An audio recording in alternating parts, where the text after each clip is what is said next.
Obviously, yeah, today we'd have just finished what we were doing, and we're disappointed that we haven't been able to produce a surface for them to play on. But yeah, obviously taking a step back a couple of weeks when we knew this was potential. We'd already been in talks with the coaches about some work we wanted to do, which would have started tomorrow actually, although we probably have had tomorrow off, certainly Tuesday, Wednesday. We had plans for, we knew we were getting a break then anyway, so we had plans for this pitch, and we were in talks about some work needed doing at the Cat and Fiddle, primarily putting some big holes in it, which it needed to happen, but you can't do it when there's games, because if you do it, you need to leave it for a week, and then you need to then start preparing it for the games again. So we needed a bit of a window of opportunity, which we planned to do, and all we did really is, once we knew that this is where we were going, we just brought everything forward. So we started off at the training ground. The coaches, Matt and the coaches, agreed that we'd either use pitch 2 or the Astro to give us a bit of a chance on pitch 1. So we punched holes, big holes in pitch 1 to move the surface around to try and get the levels back a little bit, and then we took the machine from here back out there, and we punched a lot of smaller holes in the surface, and that's how it sits today. In here we'd already punched the small holes, and then we went on to punch some really big holes with a verti drain, nice and deep. And if you saw us doing it, then you saw the actual ground lifting. So it lifts the ground, gets air in, gets the water going into the drainage system, which we know is there and we know works. But when you're constantly preparing it for a game, you're constantly making it flat, making it smooth, and it takes the air out of the soil. So this is about regenerating it. It's an ill wind that blows nobody any good, and it's, with no real excitement or pleasure that I say, the pitch is going to be better for the break. But that doesn't withstand that we'd have much rather been playing. We'd much rather been playing here today and last week against Portsmouth. So yeah, we've turned a big negative into a small positive,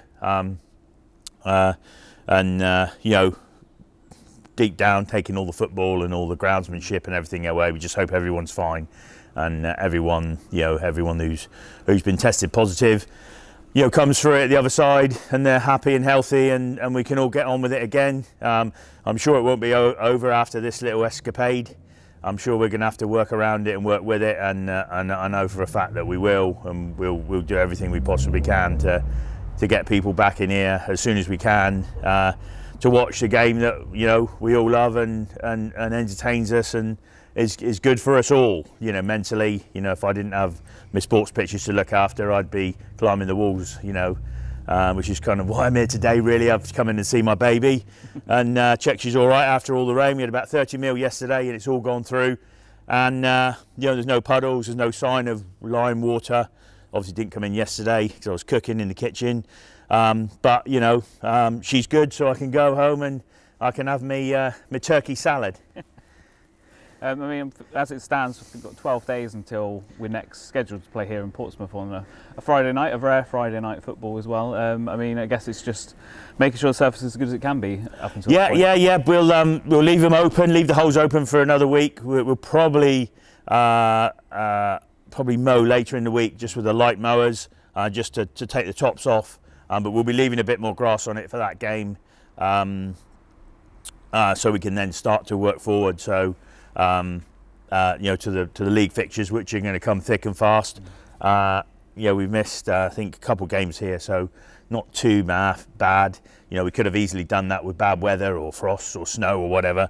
So hopefully that's all we will lose, and that's all we'll have to catch up on the home games. So from my perspective, grounds perspective, my boys, we'll do what we've got to do when the time arises to make sure we get the games on here. And part of the break has helped us with that, with the big deep aeration into the surface, into those drains. So yeah, we'll be ready. We'll be ready when we're called on.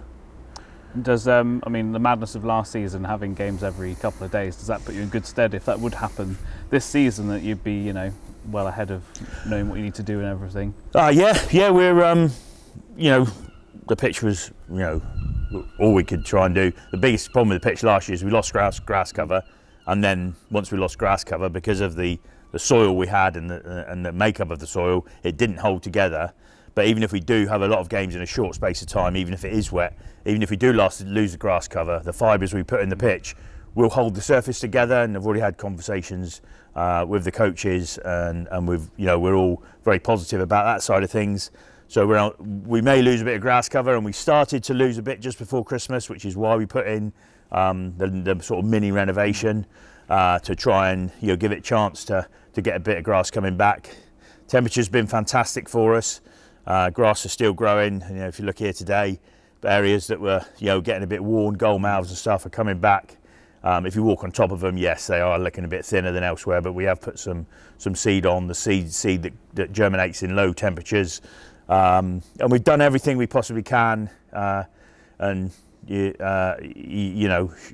short of undersoil heating or a massive dome with heating on it, which ain't going to happen. We have to accept that it is a grass pitch and we will lose grass cover, but hopefully the work we've done will mean we won't necessarily lose the smooth surface. We just might lose a bit of, aesthetically it won't look great, potentially, but hopefully we will keep the grass cover. But we didn't have that last year, so even though all we were doing was rolling mud in a lot of places over the last few seasons really, which is why we invested and did all the work, which I kind of would have liked to have played today, because it was very, very wet yesterday, and it would have been nice to play today, and from my perspective, from everybody's perspective, for different reasons, because I think it would have been, it would have showed itself to have done it or be doing its job. I can't not ask you how Christmas was in Chateau Le Chaz either. Yeah, down on the seaside, down in the English Riviera, it was very beautiful. Heavy rain, gales, but in my kitchen, I had my Christmas tunes on the Echo, and it was really quite enjoyable. We had the full Christmas spread. Huge. It's sort of when you go to Toby's Carvery and you get all you can eat carvery, and you pile the plate up, and then you sit down and you look at the plate and you think, what am I doing? Almost like the world was going to end, the amount we ate. But yeah, it was very nice. All my family, kids and that round in the morning with the grandchildren, and the old granddad's honey roast ham, which went round with a little tip from yourself. I did a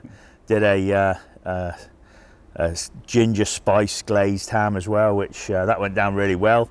Bit more sugar in that one. I was on call for the lifeboat, so didn't drink. Very rarely don't drink that much, to be fair, if I'm honest. So that was, and that luckily we were quiet on that front as well. Probably most people were indoors because the weather was so bad, but very beautiful down there this morning. Seafront's packed, and sea's relatively calm, so it's a beautiful day. Get out and have a walk, and come into work and have a look at your pitch. And what does New Year's look like for Chaz? Well, I don't think I've ever asked you that.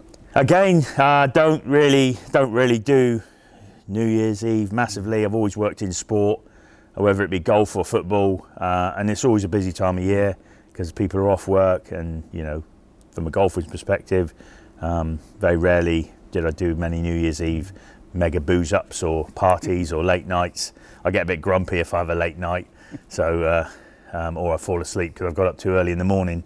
But yeah, no, it'll be relatively quiet. I've got a couple of mates who, we all stay on call for the lifeboats one way or another, and we quite enjoy that. Quite proud to stick our chests out and have a beer and a few cokes, and you can only drink a couple of cokes before you're too full. So then off for an early night, and then tomorrow, the next day is always a new start and a fresh start, and there's always something to do. So it's always good fun.